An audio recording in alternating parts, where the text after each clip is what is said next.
Are you ready for pain? Are you ready for suffering? If the answer is yes, then you're ready. So I live in Buffalo. This is a 33.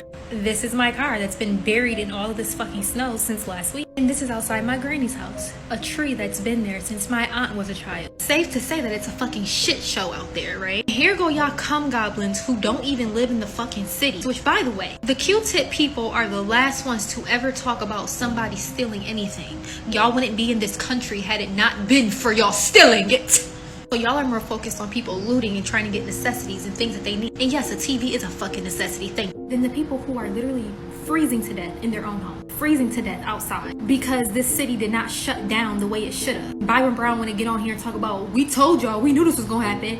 But why didn't you close businesses when you should have? Why you got everybody rushing home at noon when the fucking storm is starting and now people are literally dying in their cars because they can't see. And yeah, it was that fucking bad. I went out like at 8 o'clock in the morning before it started, and by the time I got out of Wegmans, right, it was like maybe 9:30, 10 o'clock, and it was fucking bad. And that was just the beginning of the storm. So if you don't live in Buffalo, even if you do live in Buffalo, you feel like you're better than because people are out here stealing, and you would never. First of all, if you are a Mayo monster, that is how your ancestors got everything, from stealing. People are out here trying to get toilet paper. People are out here trying to get, just small little food from Family fucking Dollar, and y'all gotta fucking fuck capitalism. Steal everything that you need, babe. Because at the end of the day, this city continuously fails us whenever we have any type of emergency. Byron, do better, bitch.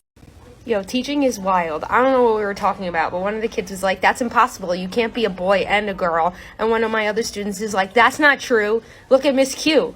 She's like a girl and a boy. I knew that the bigger you are, the more invisible you are. So this is a stitch to the creator Astrolina, who talks about how she was treated differently at different points in her life based on her weight at the time. So I'm an Uber driver in downtown Nashville. One night I hit a cone and I pulled over and was trying to get this cone out of my wheel. For about 10 minutes, it was stuck. In this time, a woman came up to my car and asked me to charge her phone because her phone was dead and she lost her friends. I said, sure, but I'm trying to get this cone out of my wheel. She says, let me help you. And within minutes of her trying to get this cone out, men's cars stopped. 3 men came up to us and removed the cone. She was a thin, petite, size 2 blonde woman, and I, myself, as a fat person, was struggling for over 10 minutes, invisible. No one wanted to help me, and it's really crazy to see how drastically different you're treated as a fat person and as a fat woman. You sound so stupid, because every time there is an issue brought about by white supremacy, black folks always have everyone else's back. Every single time. But then when there is an issue brought about by white supremacy that affects black people, nobody else has our back. Is this me saying that we shouldn't have other people's backs, other minority groups' backs? No. But at the same time, we need to protect ourselves because we know that nobody's going to show up for us.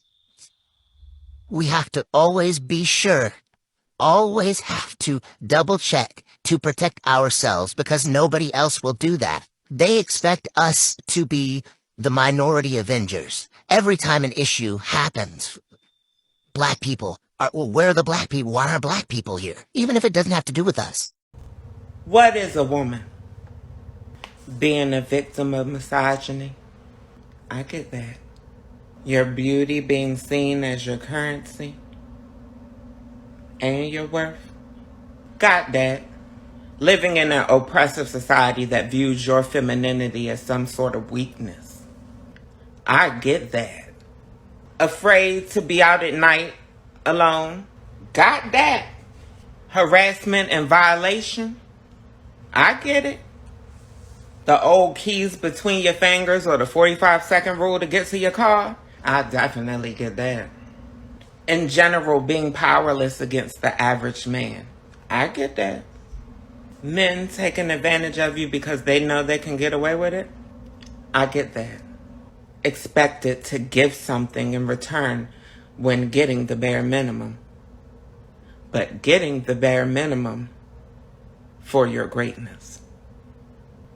I get that.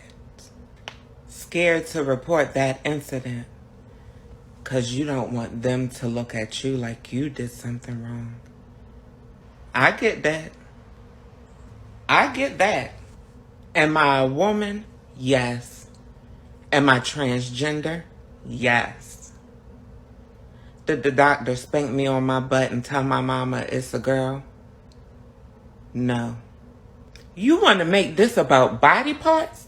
You want to minimize womanhood down to body parts? Pick a body part. I'll show you your version of a woman who doesn't have that. I talk a lot about gender, but I realize that I haven't told you how I personally define gender. To me, gender is a social construction that is generally categorized into man and woman. But despite this social categorization, many folk experience gender outside this binary view. Because gender is a social construction, there are many ways to have many different genders. So simply, for me, gender identity is the collection of words we use to describe our gender. Whether that is within the social construction of gender or outside the social construction of gender. So what do you think? How do you define or think about gender? And is that different from gender identity? Let me know what you think in the comments.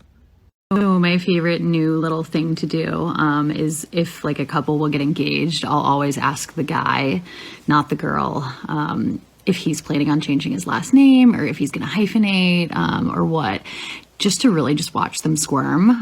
Because they'll always be like, oh, well, like, no, like she was planning on and like she was, you know, we've talked about it and like she, and like she should change her last name? Really, Greg? Really? Is that the route we want to take? Like, why? Why is it not considered that you change it? It's not the sexist undertones that come with that ritual of stripping a female of her name. No, absolutely not, Greg, for sure. No, you're pro women, absolutely.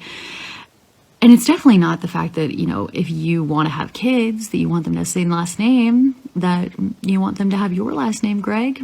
No.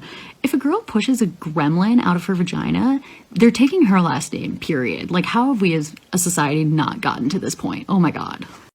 Excuse the way I look this morning. I'm just waking up and having my coffee this Sunday and came across this video.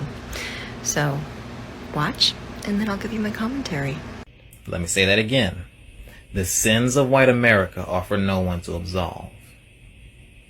You do not get to apologize for the actions and decisions, behaviors, and commitments of other people. The only thing you get to do is police your own. The saddest and most heartbreaking part of being white in America that I can see is the fact that no matter what, you will still have to live with what white people have done. Did you hear? We cannot apologize for the atrocities of all of white history. Because you know what that actually is? You apologizing so that you feel better. So that you can say you're separate then.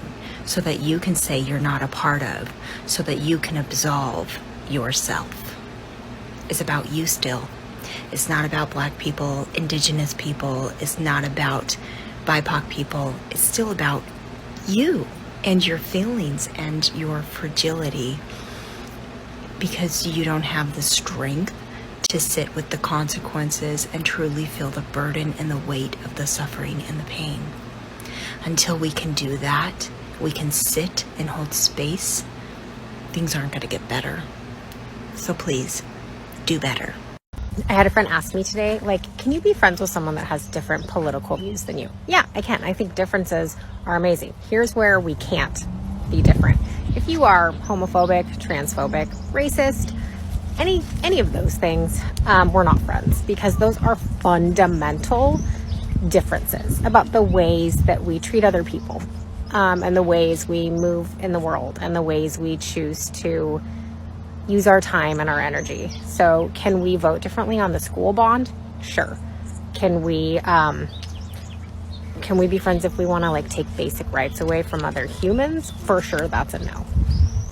saw this video and it made me really sad. This guy is basically trying to pseudoscience his way into justifying gender roles and saying toxic masculinity doesn't exist. There's nothing biologically inherent about gender roles. For bonobos and elephants, males are generally physically stronger and more aggressive, yet they have matriarchal social structures. For humans, our early hunter-gatherer societies were far more egalitarian. When the agricultural revolution started 12,000 years ago, societies became more sedentary and hierarchical based on the organization of food surpluses. The division of labor became more gendered because food surpluses allowed for larger populations to be sustained, which meant women spent more time popping out babies and caring for them, while men worked the fields. And because women didn't contribute to the food supply, they were relegated to second-class citizens. Over time, the collective myth of the patriarchy was strengthened and codified through social, political, and religious structures because men want to hold on to their power. So maybe the fact that you're grasping onto the concept of masculinity like it's some immutable biological destiny and not just a role you play constructed by society is, in fact, a symptom of your toxic masculinity.